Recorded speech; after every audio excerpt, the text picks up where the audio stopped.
What's up guys, how are my beautiful people doing? Welcome back to my YouTube channel. I'm Dan. Today I'm gonna share with you my experience using Adapalene, aka Differin, which is a third generation retinoic acid. It is one of the most powerful skincare ingredient. It was available only by prescription in the past.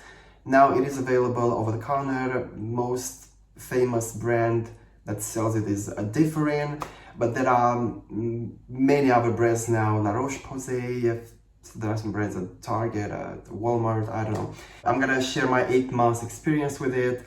Now, before I start, please consider following me on Instagram, on Facebook, subscribe to this channel for more videos related to skincare, nutrition, supplements, maybe some workout videos from time to time. Okay, I also do plan to get a Patreon or to create a Patreon account. Now, a little bit of backstory. I had used retinol for the past 4, maybe 5 years even. I stopped using retinol in April 2020, just because my moisture barrier was a complete mess. And I stopped using retinol and many other actives. I just wanted to take a break to let my moisture barrier heal itself. And I did start using Differin in August 2020. So for around 3-4 months, I just did not use anything from the retinoic acid family. I took that break. At the end of the break, I noticed some really drastic changes in my skin, and I mean that in a bad way. My wrinkles were getting deeper, more visible, because retinol was really helping me with that. If you guys don't know, I'm gonna maybe post a little video in here. I am 18 years old here, I think, and I was having some really bad skin. Like, I had all these wrinkles on my forehead, some really bad wrinkles around my eyes, because when I'm smiling, there are all these deep lines there, and retinol was really helping me with that. Now, because I stopped using it, at the end of the break, I was noticing all these wrinkles kind of like coming back, not as bad as in the past, but they were coming back. My skin texture was getting worse. I was noticing all the acne scars that I have, because I have, and I'm not referring to post-inflammatory hyperpigmentation or erythema, but like the little holes in my face that I have from all the years I was battling acne. So those were kind of like coming back.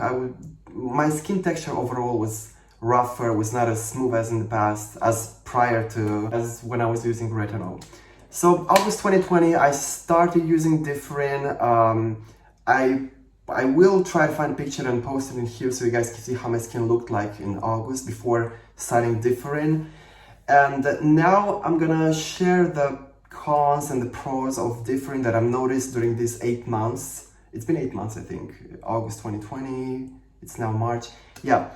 I am gonna start with the cons. Well, I don't know if I'm gonna talk about cons and pros. I'm just gonna share my experience from a chronological point of view.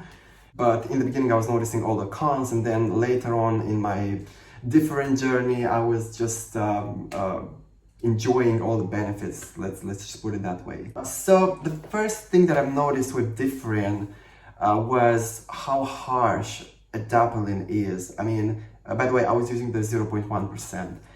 My skin got so sensitive, so dehydrated, red, itchy sometimes. Some products, when I was applying them, they were stinging a little bit. If in the past I was able to use salicylic acid every day, a leave-on treatment every day, now when I started using Differin, I could only tolerate that for 2 times per week, sometimes even once per week only. My skin gets so much less resilient when it comes to that. And keep in mind, I started using Differin only once per week, twice per week. I entered this process pretty slow, but still, it was so harsh on my skin. The second thing that I've noticed, well, not that I've noticed, but I started experiencing the famous purge, like a lot of people do. I started getting more acne, more pimples, bigger pustules. How do you pronounce that? The good thing is that they were going away faster than usual, I guess because of the Differin, but I definitely started getting more acne. I think the purge period lasted for about a month, maybe. around a month. And by the way, speaking of sensitive skin, I struggle with fungal acne, and because of that, I'm not able to use any like very emollient moisturizers. So that was really a struggle because I could not counteract that dehydration from Differin. I was just using some gel moisturizers, maybe mixed a little bit of squalene oil, but I was not able to use any emollient moisturizer, and that was really a problem in my journey because I'm struggling with this fungal acne thing.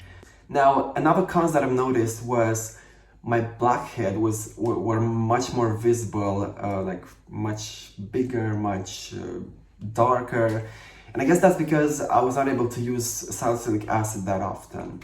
And after a couple of weeks, Differin really helped with my blackheads, but in the beginning they were much more visible. It was pretty aesthetic. And probably the last cons that I've noticed was that my skin, I am by nature oily, but during first weeks of Differin, because my skin was so dehydrated, it was compensating with much more oil, so I got even more oily. And I don't know if you know this feeling, but when you are like, your skin is like dry inside, but on the surface it was so oily, much more oil, and it was kind of like dry but oily at the same time. It was a mess. Yeah, those are kind of like all the cons. They pretty much all went away, besides the sensitive skin thing. My skin is still a little bit sensitive. I can still like tolerate salicylic acid only 3 times per week. My chemical peels, my salicylic acid chemical peels are like, I cannot do them that often, that stronger and stuff like that. So I still have a little bit of sensitive skin. It's not as bad as in the beginning, but yeah. Now, the good stuff. Definitely less acne. I mean, Differin is supposed to help with that. If in the past I was getting around 5-6 pimples per week, now after all these months using Differin, I'm only getting like 2, sometimes 3 per week. If my diet is perfect, I would only get 1 pimple per week. So for me, that is a huge improvement, and that's one of the main benefits that I've noticed with Differin. Second thing that I've noticed is much smoother skin, especially that retinol break.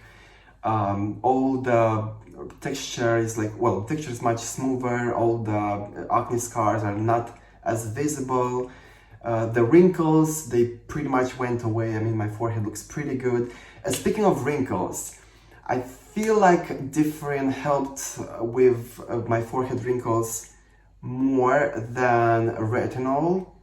However, when it comes to my under eye wrinkles, I feel like they're a little bit more visible with Differin for some reason.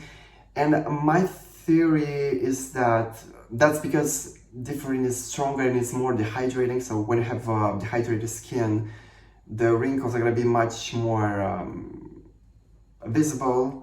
And because around your eyes, the skin is much more sensitive, I am using Differin around this area, so I guess I should do that less often. But I feel like these wrinkles are not as good looking as they were with Retinol. However, my forehead wrinkles, my smile lines are definitely better than when using Retinol. So when it comes to anti-aging, in my experience, Differin really helped. Adapalene really helped with that. But like I said, around my eyes, I feel like Retinol was doing a better job. Maybe because it's not as potent and it was not drying this area that bad. So I guess I should start like using Differin less often here and hydrate this area much more to see if that's gonna make a difference. Another thing that I've noticed with Differin, after I guess 2 months, the blackheads are so much better than in the past. Even though I'm using salicylic acid less often, I'm using it only 3 times per week. They are looking smaller, the pores are kind of like smaller. I feel like the blackheads are not as dark, and especially in this area, I feel like they're completely gone. Where in the past they were still there, I could still see them. I still do have blackheads around this area, they're not completely gone. But by the way, I do plan to start using Retinoid in a couple of weeks, and to see if that's gonna be even more potent and different, and if it's gonna make a difference in my acne. Maybe it's gonna erase my acne or stuff like that. But I am gonna post around, I am gonna post about my Retinoid experience in a couple of months maybe. Or maybe I'm gonna post in a couple of weeks when I start using it and share my experience regarding that. What I've also noticed is that my post-inflammatory hyperpigmentation and erythema are going away much faster. I feel like when I get a pimple, after the pimple is starting to heal, that mark is not as visible. It's kind of like faded or something like that. So it definitely helps with post-inflammatory hyperpigmentation and post-inflammatory erythema in my experience. Basically, that's my experience with Differin. Those are all the pros and the cons. Helps with acne, with anti-aging, with textured skin. And speaking of anti-aging, I know there's this myth like you should start using Differin, Adapalene, Retinol after 40, 50. I don't really agree with that. I think if you start sooner, it is not a bad thing, especially in my case. I guess you guys saw how big of a difference Retinol made in my skin. I had all these wrinkles at 18 because I'm doing all this forehead movement all the time. So if you start using that when you are younger, don't think like it's gonna be a bad thing. It is actually a good thing. It's gonna prevent maybe future wrinkles. And if you feel like you don't have to do that, that's still okay. Some people don't really need retinol when they're younger. So yeah, that's my experience. I hope you guys enjoyed this video. I hope you find it helpful. If you did so, give it a thumbs up. Let me know in the comments below if you've ever used Differin. How was your experience with this product, with this skincare ingredient, Adapalene? And yeah, love you all. See you on my next video.